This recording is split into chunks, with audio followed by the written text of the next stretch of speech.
श्री श्री राधा रमण जी के चरणों में अपनी कोटि कोटि हार्दिक पुष्पांजलि अर्पित करता हूँ। गुरु वैष्णव लोग मुझ पर प्रसन्न हो, उनकी कृपा वर्षित हो। मैं कल चैतन्य महाप्रभु जी की करुणा के ऊपर मैं कुछ कह रहा था। न पिति चरण चिरात करुण्यावतीर्ण न करो समर्पित तमुन्नतोज्ज्वलशां स्वभक्ति से हरिपूर्ण सुंदर द्योति कदम्ब संदीपित सदा हृदय कंदरे स्फुरत में स्फुरत वश सचिनंद। इस श्लोक की व्याख्या करते हुए जैसे कि हमारे परम पूज्यपाद टीकाकारों ने किया है, विशेष करके विश्वनाथ चक्रवर्ती ठाकुर जी चैतन्य चरितामृत बंगला ग्रंथ होने पर भी मैं समझता हूं कि क्लिष्ट से क्लिष्ट जो संदर्भ है उनसे कम नहीं। विश्वनाथ चक्रवर्ती ठाकुर जी ने इसकी संस्कृत में टीका की, इसी से समझिए। तो मैं कल बतला रहा था कि चैतन्य महाप्रभु जी के अवदान का वैशिष्ट में कह रहा था। जितने भी अवतार आए हैं, जितने भी आचार्य लोग आए हैं, सबकी कृपा को क्रोड़ीभूत कर और अपना अधिकतर वैशिष्ट रखते हुए जगत को वो चीज दिया जो पहले एक कल पहले जो उन्होंने दिया था, इसके बीच में नहीं दिया था। इसलिए चरण चिराग मैंने कभी नहीं दिया, ऐसा नहीं दिया था। बहुत काले न नष्ट, काल में वो नष्ट हो गया था। साधु भट्टाचार्य जी महाप्रभु की वंदना करते हुए कल उनके संबंध में, कृपा के संबंध में मैंने कुछ बतलाया। स्वभक्ति श्रियम, स्वभक्ति श्रियम मैंने अपनी भक्ति की संपत्ति, जिसके द्वारा ब्रज प्रेम को अपने हृदय में लाया जा सकता है, खरीदा जा सकता है। और स्वभक्ति श्रियम का यह भी बतलाया जो राधा जी की जो स्वयं अपनी भावनाएं हैं, भाव है, उसकी शोभा के रूप में ये उसी की विश्व विश्वनाथ चक्रवर्ती ठाकुर जी जिस रूप में बतला रहा है। श्रीमद् भागवत के 10वें स्कंद के एक श्लोक में भी उन्होंने कुछ कुछ इसका परिचय दिया। इसके पहले महाप्रभु जी की करुणा के संबंध में श्री नरोत्तम ठाकुर जी अपने हृदय की अभिव्यक्ति कर रहे हैं।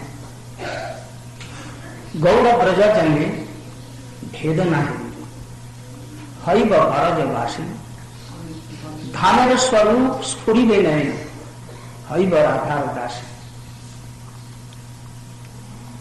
करें गौर ब्रज जने भेद नाही, जो लोग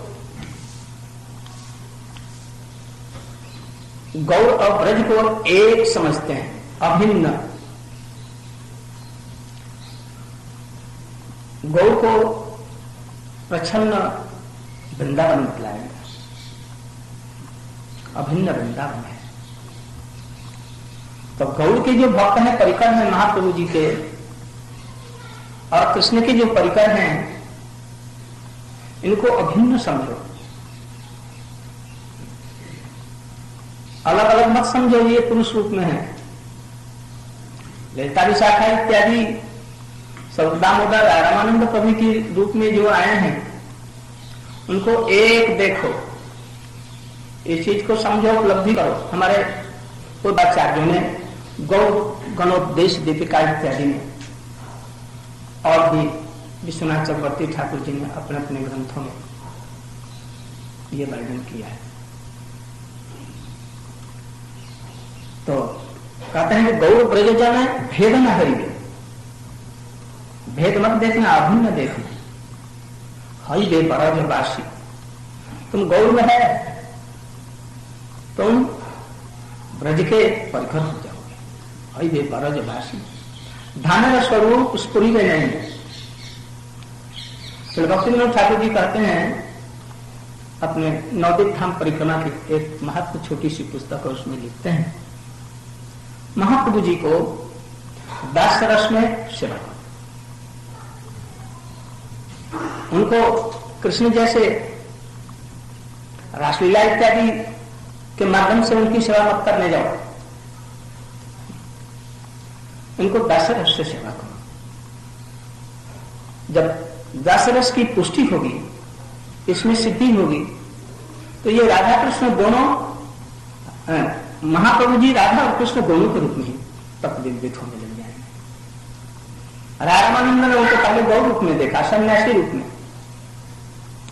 और पीछे जब उनकी कृपा वर्षित हुई, तारे ये तो राधा कृष्ण दोनों ही थे, बल्कि इसे और कुछ देखा, रसराज महाभाव के रूप में उनको देखा।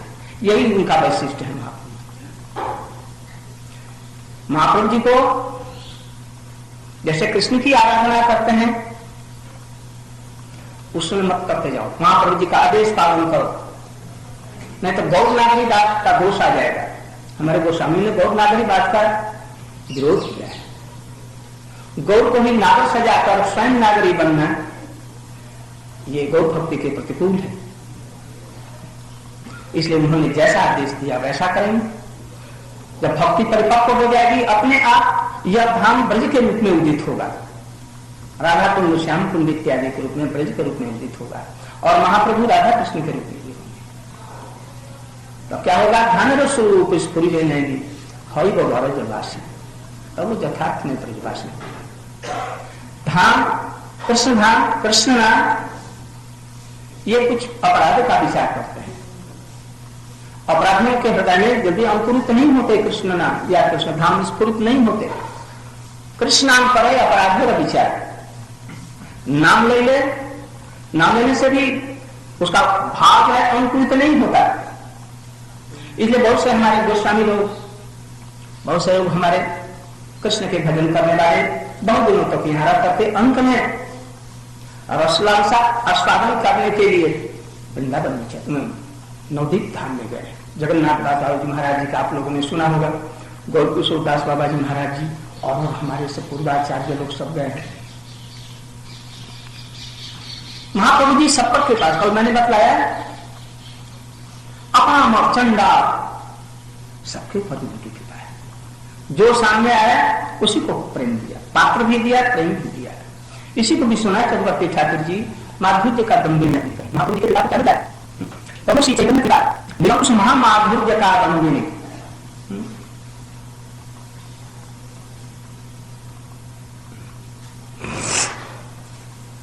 उनकी कृपा को निरंकुश माधुर्य का दम बतलाया, जिसके उदय होने पर यदि महाप्रभु की कृपा हो, नव भक्ति का संचार होता है। नव भक्ति माने नवीन नवीन जो ब्रज की भक्ति है वो, अथवा नवधा भक्ति, नौ माने नवधा भक्ति, हृदय में दिनों की स्फूर्ति होती है। और उस कृपा के होने के पहले ही, जैसे वर्षा होने के पहले सुशीतल हवा बहने लगती है, उस शीतल हवा से जैसे चारों तरफ में ताप दूर हो जाता है, ऐसे भक्तों के हृदय में जो ताप है, काम, क्रोध, लोभ, मद, मोह, मात्सर्य, अपराध इत्यादि का, महाप्रभु की कृपा होने के पहले ही, संचरित होने के पहले ही वो सब दूर हो जाती है। और जैसे बहुत दूर में मरुभूमि में एक पेड़ सूख रहा हो, तो ये हवा जब भी संचरित होने को होती है, कभी उस विश्वनाथ चक्रवर्ती ठाकुर जी कह रहे हैं कि मैं उस मरुभूमि का एक पावक हूं, एक वृक्ष हूं जो सूख रहा हूं, गर्मी से एकदम झुलस रहा हूं।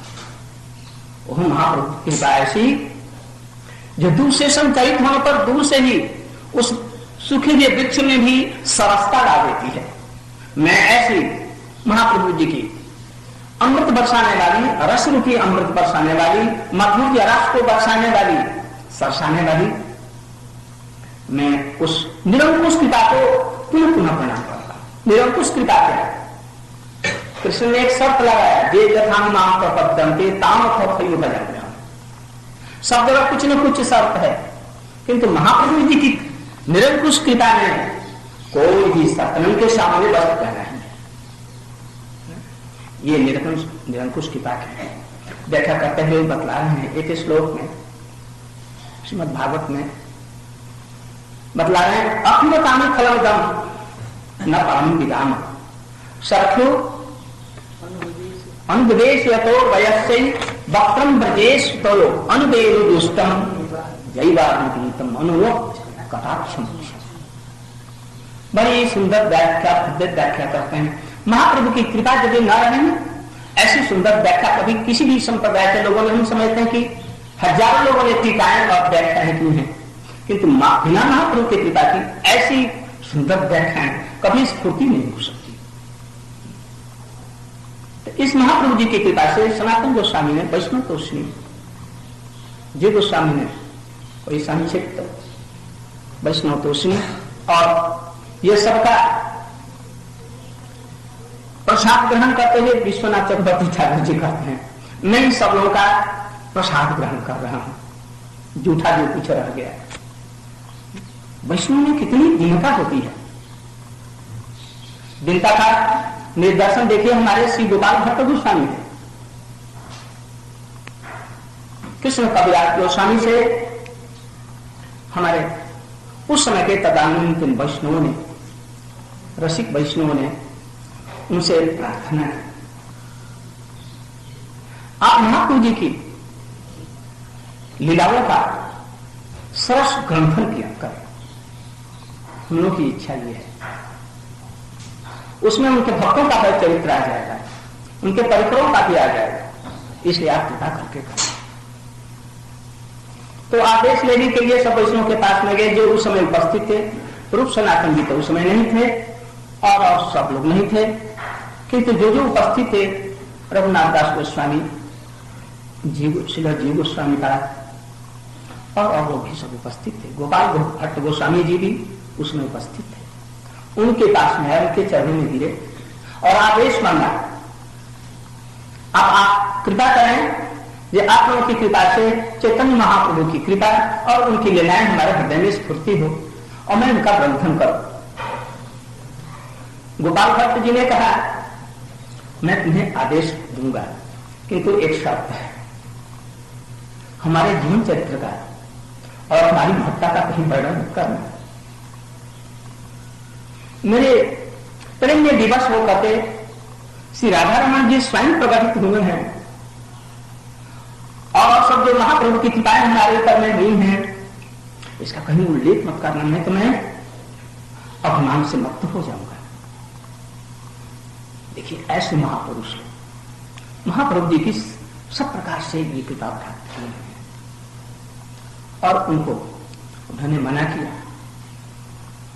कहीं ऐसा आप कृपा करें हमारे ऊपर, मैं आपका आदेश पालन करने की भरसक चेष्टा करूंगा। इसी कारण से गोपाल भट्ट गोस्वामी का, प्रबोधानंद सरस्वती इत्यादि जी का, या और कुछ जो हमारे महापुरुष लोग हो गए हैं, लोकनाथ दास गोस्वामी का, भगवत गोस्वामी का, ये बड़े दीनहीन होकर के तृणापति सुनिए न पर सहिष्णुता अमानिना मान देना कीर्तन में सदा, ऐसे ये कीर्तन करते थे, भजन करते थे। ऐसे लोग जिनको स्त्री पुत्र परिवार धन संपत्ति सब कुछ छोड़ देना सहज है, किंतु प्रतिष्ठा छोड़ना बड़ा भारी मुश्किल है। हमारे रघुनाथ दास गोस्वामी ने भी ऐसा बताया, क्या वो प्रतिष्ठा धृष्ट सकचरण में होती हुई, ये तो बताती धृष्ट चंडाली जब तक हमारे हृदय में उदित रहेगी, नृत्य करेगी, तब तक भक्ति सुकोमल आवृत्ति कभी भी हमारे हृदय में प्रकट नहीं हो सकती है। इसलिए इसको छोड़ने की पहले आवश्यकता है, तब भजन प्रारंभ होगा भाई। जब तक लौकिक अभिमान किसी प्रकार का रहेगा तब तक नहीं। सब प्रकार के योग्यता उसमें रहने पर भी, सब प्रकार की उन्हें योग्यता है, सब प्रकार से वो सर्वोत्तम है, फिर भी उन्हें पिनाक की सुनीच तौरों की सहिष्णु अमान और मान तत्व यह रहता है। भक्ति का ये सहचर है, जिसमें शुद्ध भक्ति रहेगी ये गुण अपने आप रहेंगे, ये गुण रहेंगे तभी ये नाम संकीर्तन की स्फूर्ति होती है। तो ऐसे ये सब हमारे महाजन लोग थे, ये लोग हम लोगों के ऊपर में, सब लोगों के ऊपर में कृपा करें, सचमुच में हम लोग भी ऐसे ही हो सके, सब प्रकार का दम्भ अभिमान ये सब दूर हो। शुद्ध भक्ति में महाप्रभु जी की दी हुई भक्ति में हम लोगों का भी अनुराग, तो वो इस श्लोक में बतला रहे हैं। ये वेणु गीत का प्रसंग है। आत्मकाम फलमिदम, गोपियां परोक्षम कृष्ण से, कृष्ण की बंसी वादन का परोक्ष रूप में, परोक्ष रूप माने अवहित अवलंबन का कह रहे हैं। श्रीमद् भागवत में गोपियों को परक्रिया के रूप में ग्रहण किया गया है। गोपियां अपने इस पूर्व राग में किसी को यह नहीं बतलाना चाहती कृष्ण हमारे अत्यंत प्रियतम हैं, उनसे मेरा प्रेम हो गया है, उनकी नजर लग गई है, हम उनकी हो गई, ये बतलाना नहीं चाहते। यहां तक कि अपनी कृषि क्रिया से भी, किसी भी बात से, किसी प्रकार से इसको प्रकट नहीं करना चाहते थे। जो गुरिया लोग इसको भांप लें और हमारे ऊपर में ताना कसें, वो नहीं चाहते थे। इसलिए सब प्रकार से अभी तक अपने हृदय में इन भावों को पोषण करती थी। किंतु आज कृष्ण गोचार चले गए करने, सखाओं के साथ में भाव नेत्र से देख रही है, घर में बैठी बैठी गोपियों की कोटि कोटि जूठे हैं, स्वजाति आशय स्निग्ध, जिससे मेल है, जिसे अपने तरह का ठीक समान सजातीय सेवा वासना है कृष्ण के प्रति, उनका एक एक दल घर के कोने में, घर के कहीं गुप्त स्थान पर मिल करके और कृष्ण के बंसी वादन की, कृष्ण की चर्चा चलने। गोपियां कृष्ण को प्यार करती हैं, किंतु इसको छिपाती हैं,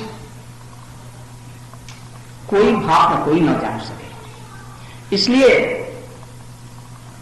परोक्ष रूप में अवहितावलंबन करके इस रूप में उसका वर्णन कर रही हैं कि ये प्रकट न हो जाए कि हम लोग कृष्ण को प्यार करते हैं। भक्ति को भी ऐसे ही गोपन रखने की जरूरत है। मैं भक्त हो गया, जहां ये भाव आया, भक्ति का अनुमान हुआ, तो भक्ति देवी अंतर्हित हो जाएगी कर्पूर की भांति। तो गोपियां उनको छिपा रहे हैं, उसको वर्णन कर रहे हैं। कृष्ण की लीला कथाओं को, कृष्ण के बंसी स्वर को, निनाद की महिमा का वर्णन करते हुए पागल हो गई, और उसके साथ ही साथ में कृष्ण की के रूप इत्यादि की भी स्फूर्ति उनके हृदय में हो गई। वे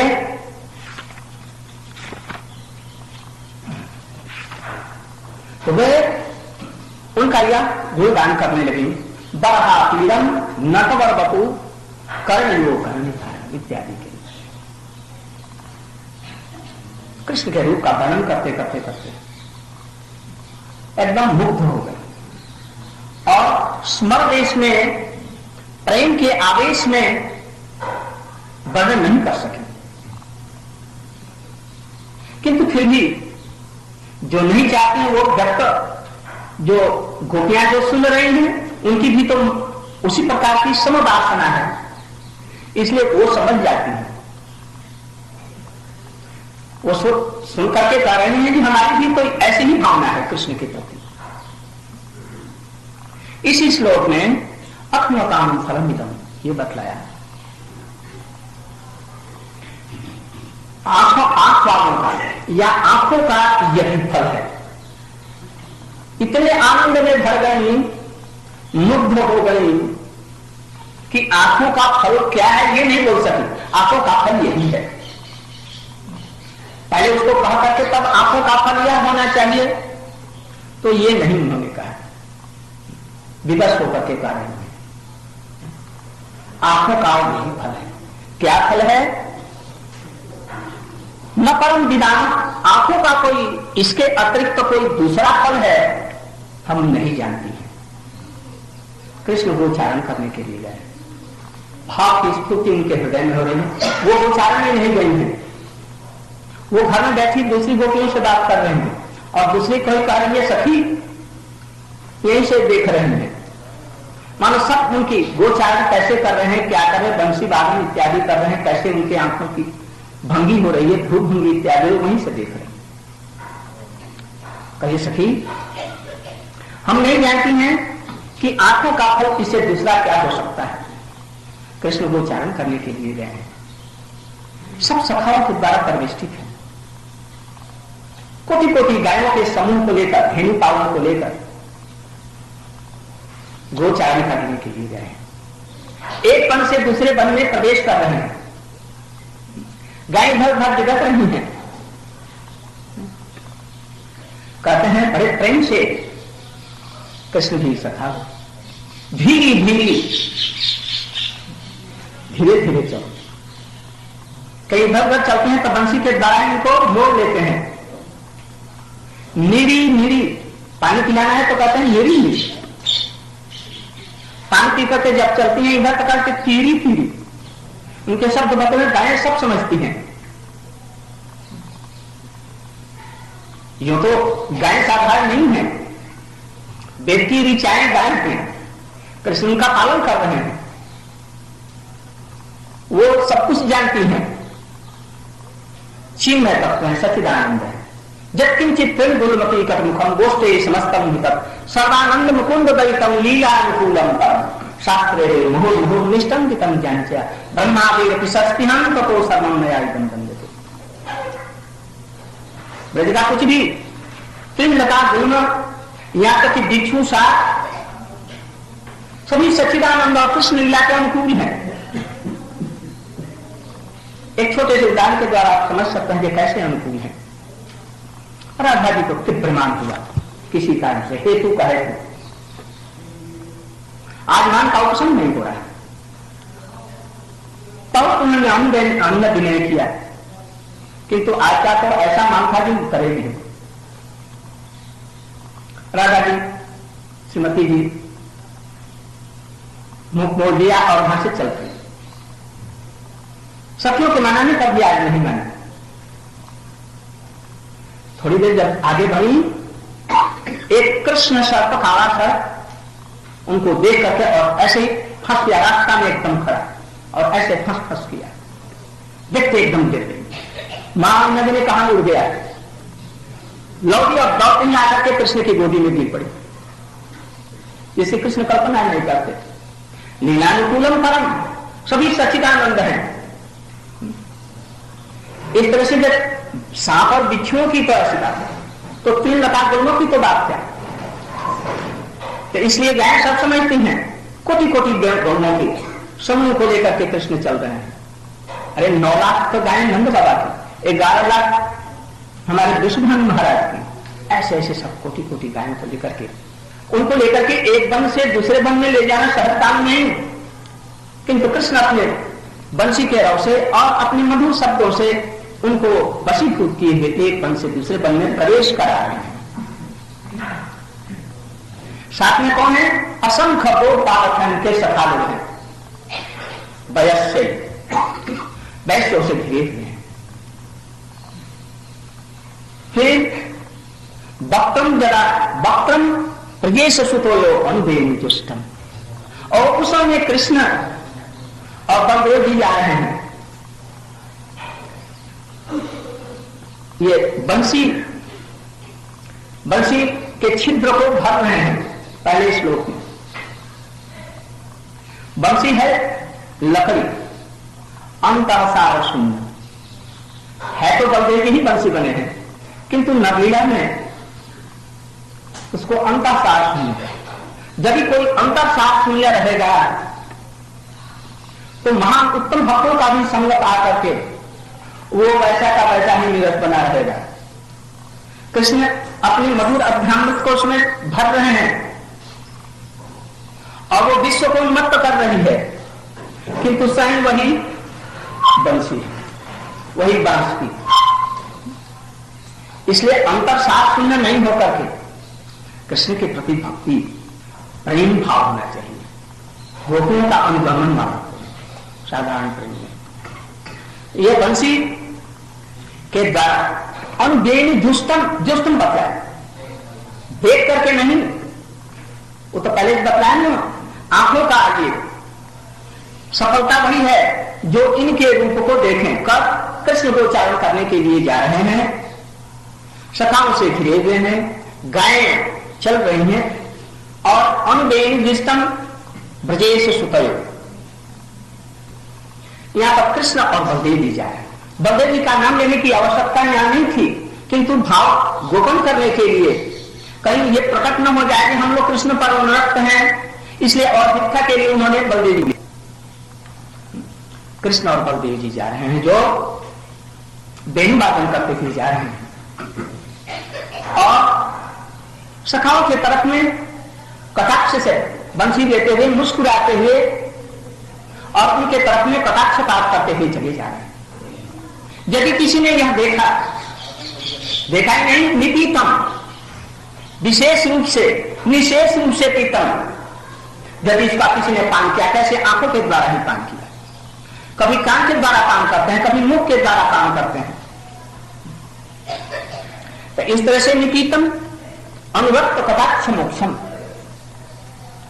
देखते हैं। ये देखा, उनका जीवन सफल है। दूसरा इसमें अर्थ करते हैं प्रजेश सुतयो। कौन देख रहा है? गोपियां बलदेव जी को किस रूप में देखती हैं?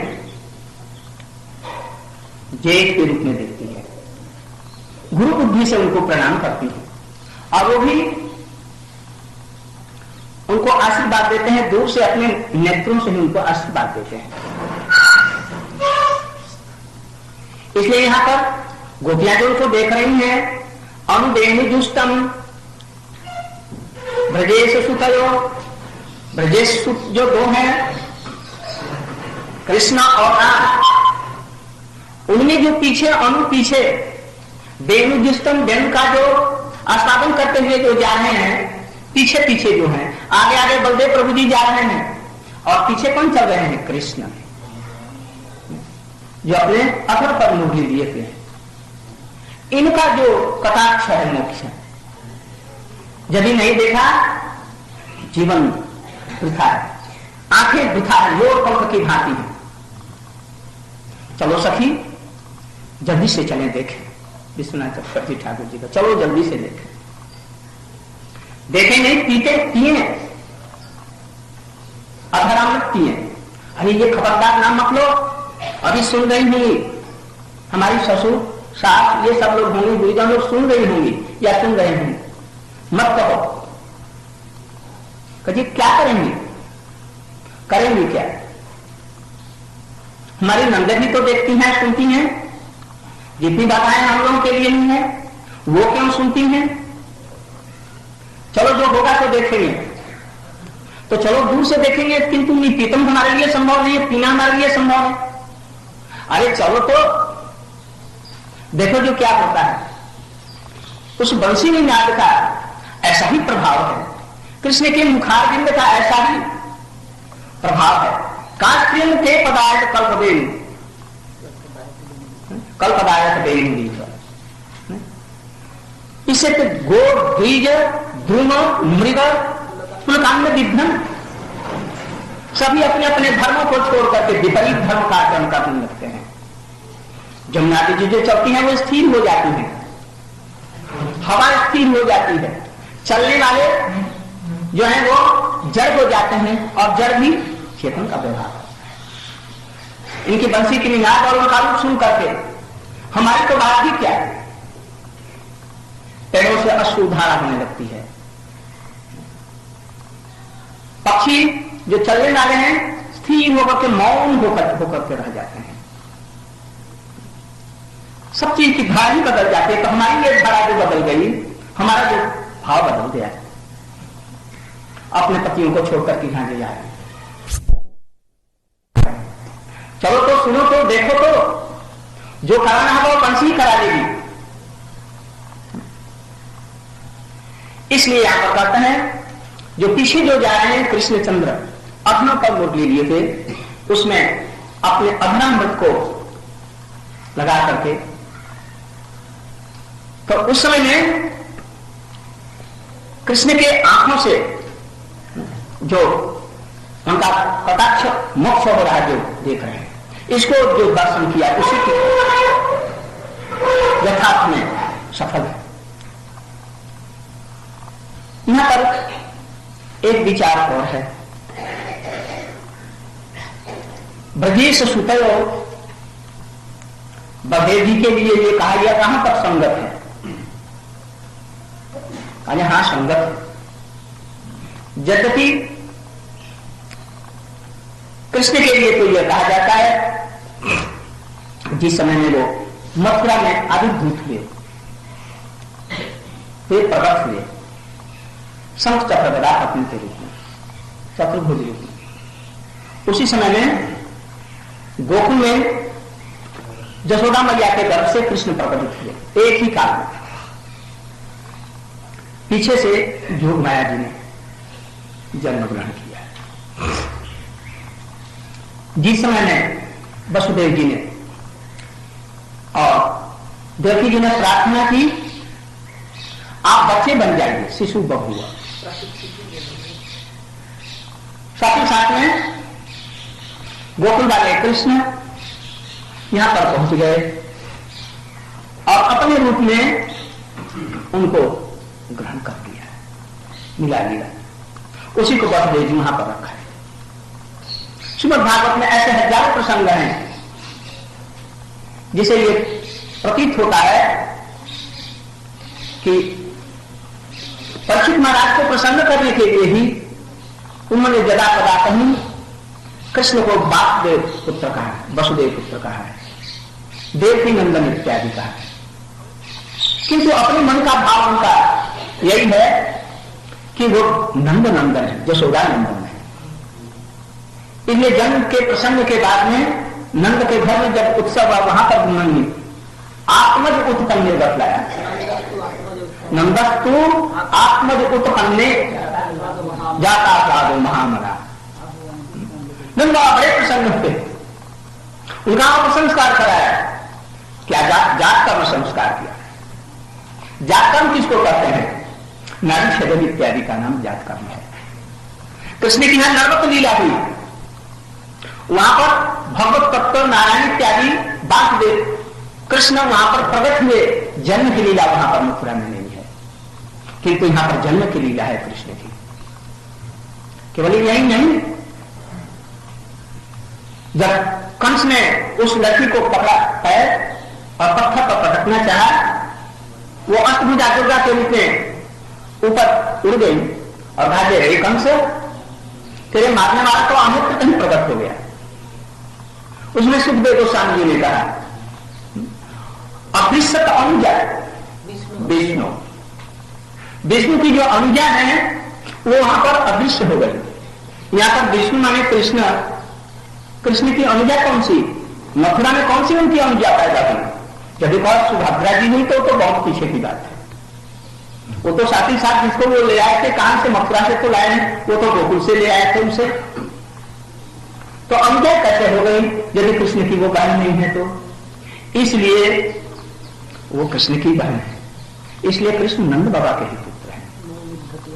नौमुद्ध के अपर बपु से पशु का अंग जाय, पशु का अंग जाय, पशुओं को पालन करने वाले नंद बाबा के ये पुत्र हैं। ये ब्रह्मा जी हमारे संप्रदाय के गुरु हैं ना, ये झूठ नहीं बोलेंगे, किसी के मन की बात नहीं कहेंगे।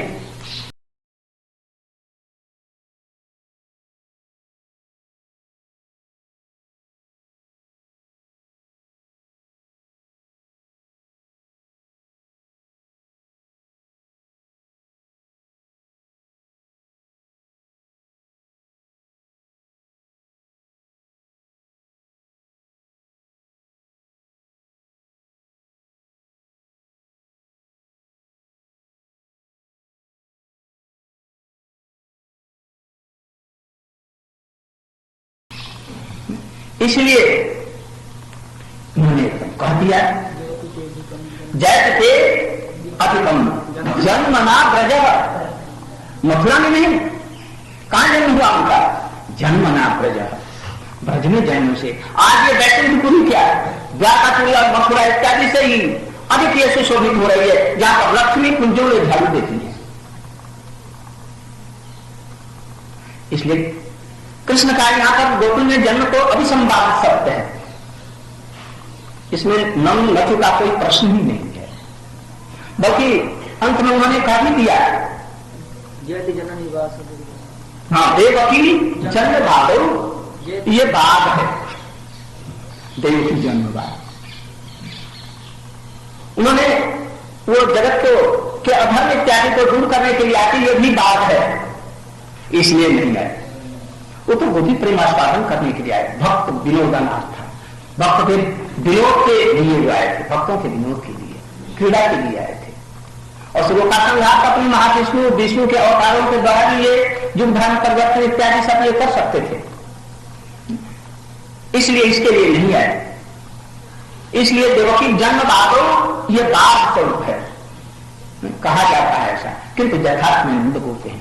बलदेव जी के लिए यहां पर ब्रजेश सुतयो, ब्रजेश के नंद के ये दोनों पुत्र इस रूप में कि ये हमारे वसुदेव जी ने नंद बाबा से कहा, जिसमें वसुदेव जी कट चुकाने के लिए कंस के पास में गए, नंद बाबा गए, वसुदेव वहां पर वसुदेव जी से मिले, आया ठीक है तुम आए, जल्दी से चले जाओ। उस समय में पूछा था उन्होंने, हमारे वसुदेव जी ने पूछा नंद बाबा से, देखो हमारा एक लड़का कृष्ण के लिए नहीं कहा, मैं तो कभी हो जाए, कृष्ण के लिए नहीं कहा, हमारा एक लड़का प्रभु के साथ वहां पर गया है, तुम जन्म से हुआ, उसका जन्म भी तुम्हारे नहीं हुआ, वो हमको कभी पिता के रूप में उसने देखा नहीं, तो आप ही को पिता और जसोदा कभी मैया क्या रही को मैया कहता है, वो जानता कि मैं नहीं का पुत्र हूं, और आप ही से पलकों के समान जैसे आंखों की रक्षा करते हैं, इस प्रकार से आप लोग उसका पालन पोषण करते हैं। इसके अतिरिक्त भी जब कृष्ण के कहने से बलदेव प्रभु जी, बलदेव जी ने कहा कृष्ण को, जो चलो हम दोनों भाई चलें, अरे एक बार तो ब्रज में चलें, ब्रज को तो हम बेच करके नहीं आए हैं, चलो ब्रज में चलें। तो ब्रज को छोड़ करके आया और प्रतिज्ञा करा, प्रतिज्ञा करके आया कि कल भी हम लौटेंगे, कल नहीं तो परसों जरूर लौट आएंगे, कि तुम नहीं लौटे। अच्छा ठीक है तुम नहीं लौटे, एक दिन के लिए तो जा सकते हो, चलो एक बार घूमे। कृष्ण नहीं आए, उद्धव जी को भेजा, अपनी पत्नी देवी संदेश दिया। बलदेव जी ने कहा, नहीं मैया को भी कहा, गोपियों को संदेश के द्वारा, दूसरे आदमी के पत्र के द्वारा तुम सांत्वना देना चाहते हो, जब तक तुम खुद नहीं जाओगे तब तक उनकी सांत्वना नहीं होगी। कृष्ण रोने लग गए, कहे तुम धूर्त हो, बलदेव जी धूर्त हो, तुम रोने क्यों लगे, चलने में क्या है? कृष्ण इसका उत्तर कुछ नहीं दे सके, उनकी टीस उनके हृदय में दिए, ये किसी से कहीं भी नहीं जा सकती। फिर बलदेव जी ने उनको कहा, चल अब चलो, उद्धव जी से तो संताना नहीं हुई, तुम चलो। फिर नहीं आए, तो बलदेव प्रभु जी कहे तुम नहीं जाते तो मैं खुद जाता।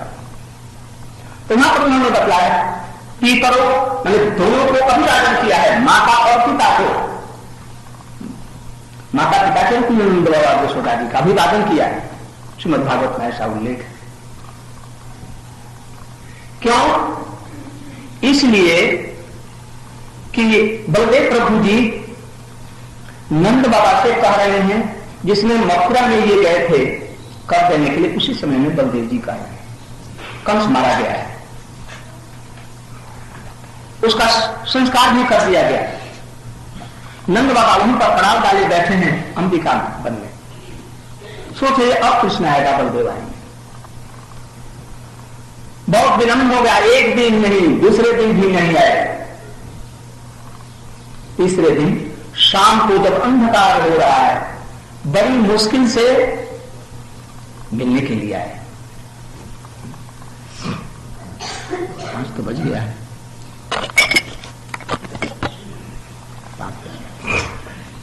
और 15-10 मिनट। बहुत शाम हो गई, अंधकार हो गया। अपलक नेत्र से देख रहे हैं, अभी वसुदेव तो भूल गया, जदुवंशी लोग भूल गए, कृष्ण और बलदेव नहीं थे।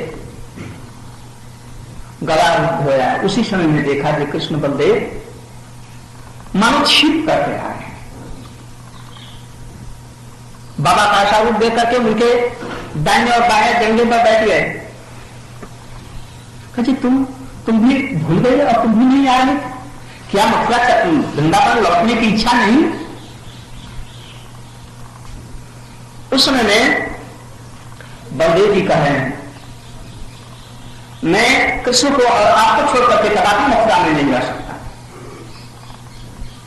बाबा तो वही है ना, बाबा तो बहुत प्रकार के पिता होते हैं, जो पालन करता है, राजा भी पिता होता है, जन्मदाता भी पिता है, इस तरह से पिता तो बहुत है। यहाँ तक कि ससुर भी पिता है, जिससे कन्या से विवाह किया, ये सभी पिता है। और उपनेता, जो उपनयन देता है, वही पिता है।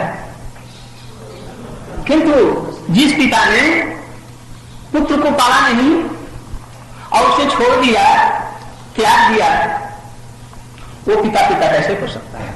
आप ही हमारे पिता हैं। यद्यपि आप कहते हैं कि बसदेव हमारे पिता हैं, किंतु मैं उनको नहीं, आप ही को पिता मानता हूं। उन्होंने तो मेरा पालन नहीं किया, पालन को आपने किया। भरपूर पिता का जो प्रेम होता है आपने दिया। मैं कृष्ण को छोड़कर, कन्हैया को छोड़कर के, आपको छोड़कर के कभी नहीं जा सकता। इसलिए ऐसा प्रतीत होता है कि ये ब्रज के सभी लोग जानते हैं, ऐसा कोई नहीं है जो नहीं जानता ये ब्रजेश सुत नहीं है, अर्थात ये नंद बाबा है। इसलिए यहां तक जो गोपियों ने कहा ब्रजेश सुत।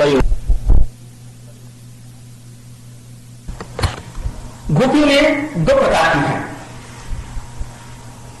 एक कल मैंने कहा था कामात्मिका, और दूसरी है तब तक इच्छा भाव में। 2 प्रकार की गोपियां हैं। इसमें श्रीमती राधिका जी, चंद्रावली प्रभृति मुख्य जो युद्धेश्वरियां हैं, वो स्वातंत्र में उनकी सेवा है, उसका कोई अंकुश नहीं। कृष्ण उनसे अकेले मिल सकते हैं, दुकेले मिल सकते हैं, ये उनसे मिल सकती हैं।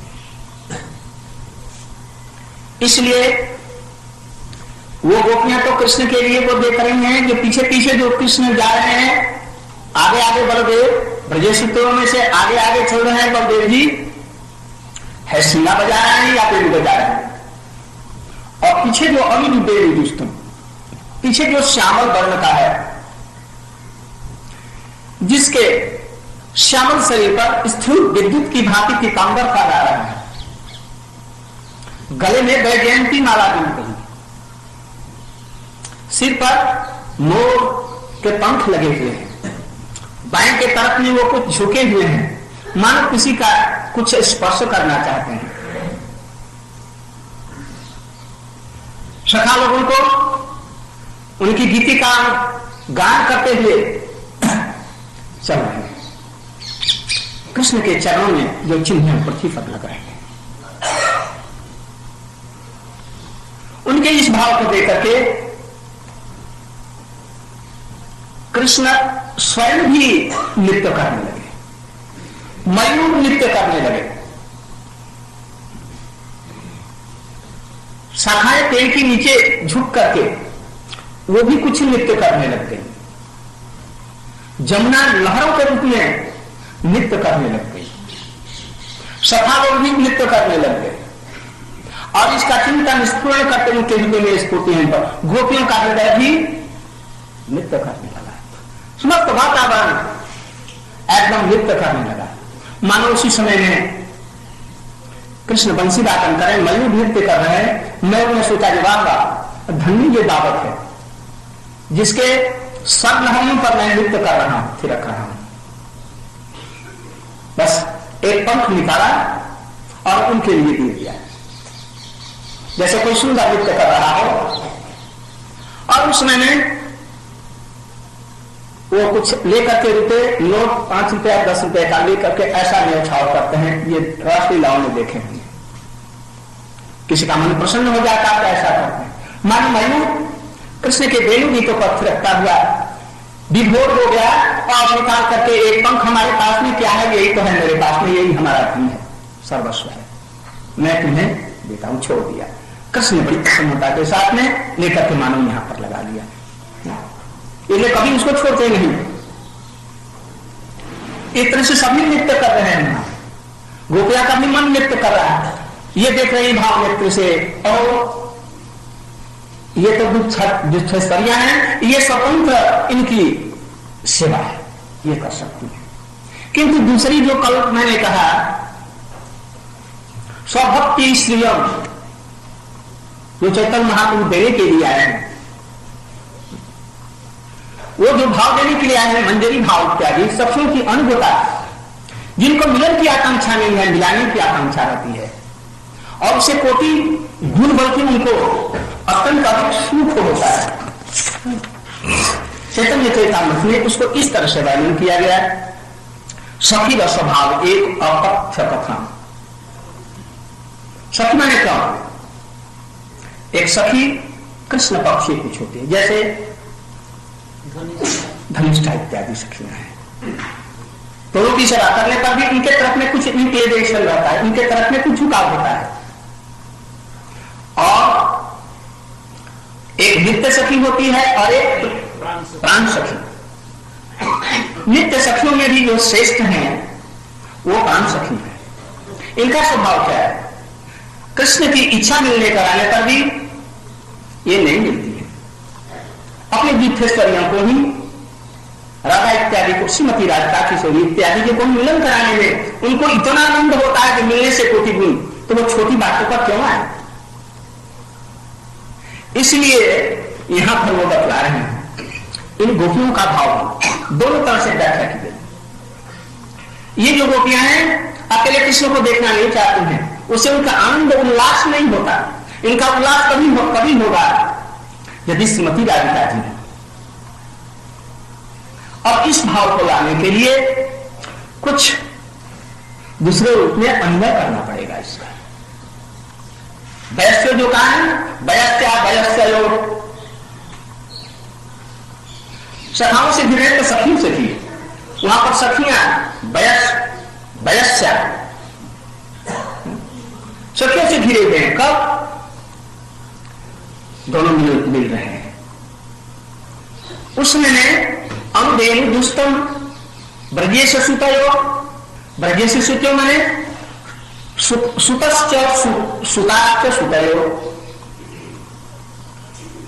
सुत माने ब्रजेंद्र नंदन, नंद नंदन के सुत, और दूसरे एक और हैं ब्रजेश, इनसे भी बड़े, वो है विश्वान महाराजा। उनकी लाड़ी जो सुता है, सुतश्च सुताश्च सुतयो, दोनों के लिए प्रयोग हुआ है। इसलिए यहां पर सुतयो, अगर तो कृष्णचंद्र जी नंद नंदन और श्रीमती राधिका जी जो विश्वानंदिनी है, दोनों वहां पर है, मिल रहे हैं। सब आचारों तरफ से घिरी हुई है। शिला गोविंद देवो पृष्ठादि सभ्यमान स्मरा, वहां पर राधा जी है, कृष्ण है। बेन बजा रहे हैं कृष्ण, अम बेन दुष्टम, कृष्ण बजा राधा जी ने ले लिया तुलसी, और अम बेन दुष्टम पीछे से कृष्ण जी बजा रहे हैं और राधा जी उसको बजाने लगे। छिद्रों पर जो 10 उंगलियां नृत्य कर रही है किनकी? कृष्ण की। और उसमें अगर सुधा जो भाग रही है वो कौन? श्रीमती राधिका। राधा जी कृष्ण के तरफ में कटाक्ष कर रही है बड़े प्रेम से, और कृष्ण उनके तरफ में उस कटाक्ष भरे बंसी वादन करते हुए राधा और कृष्ण को जो देखा उन्हीं की आंखें यथार्थ में सफल है, अन्य की नहीं। ये उनका भाव है, ये सखियों का भाव है, जो प्राण सखियां हैं उनकी।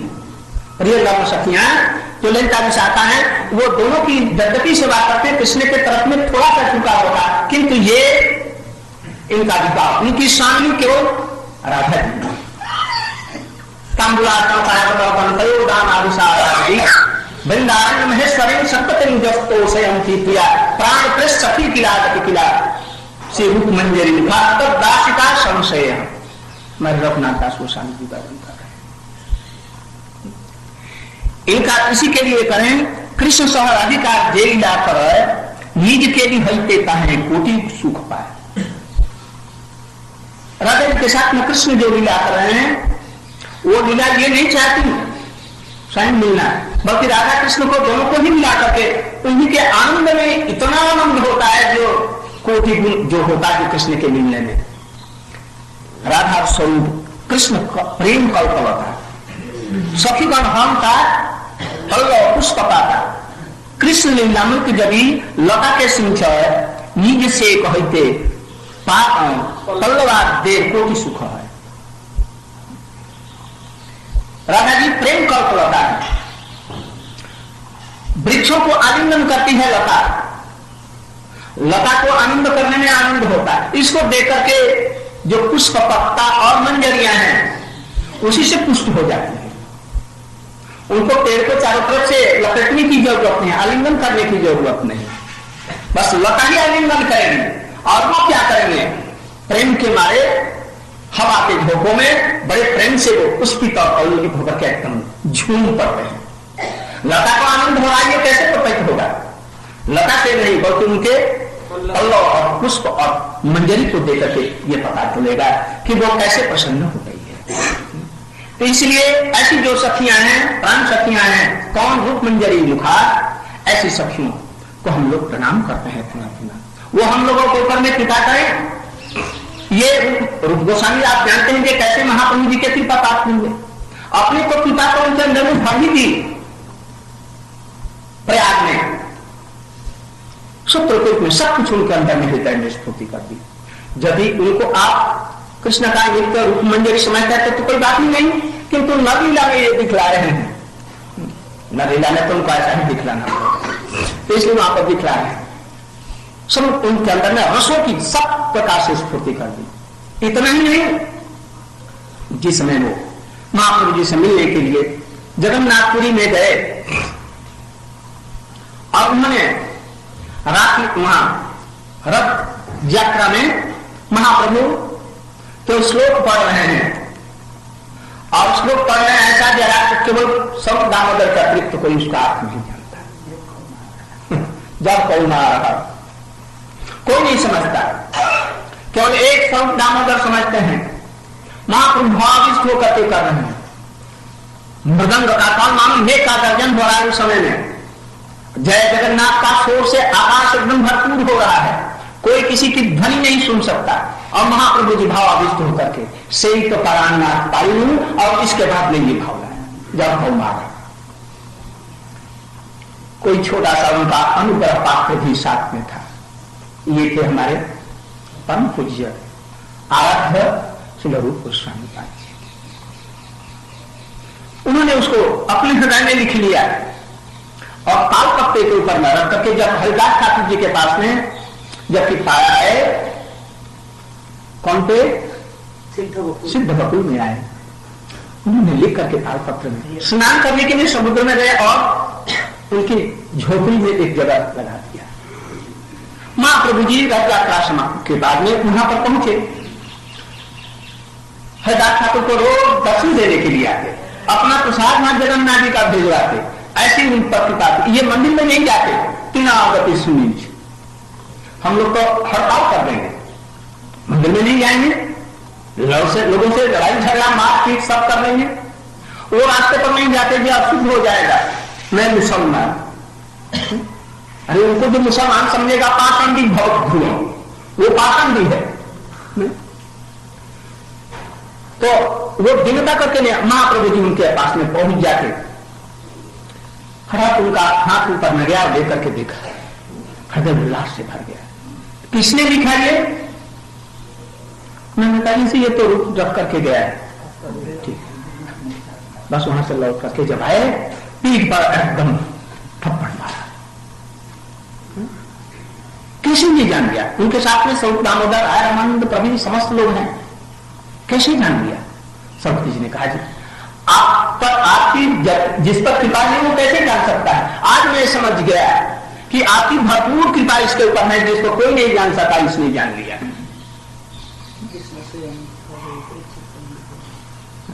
समय हो गया है, तो इसलिए रूप भी उनकी कृपा पात्र है। तो ये रूप प्रभु जी हम पर कृपा करें कि उनकी भावनाओं को, उनके इन सब रस की बातों को हम लोग समझ सकें, लोग थोड़ा सा जागृत हो जाए।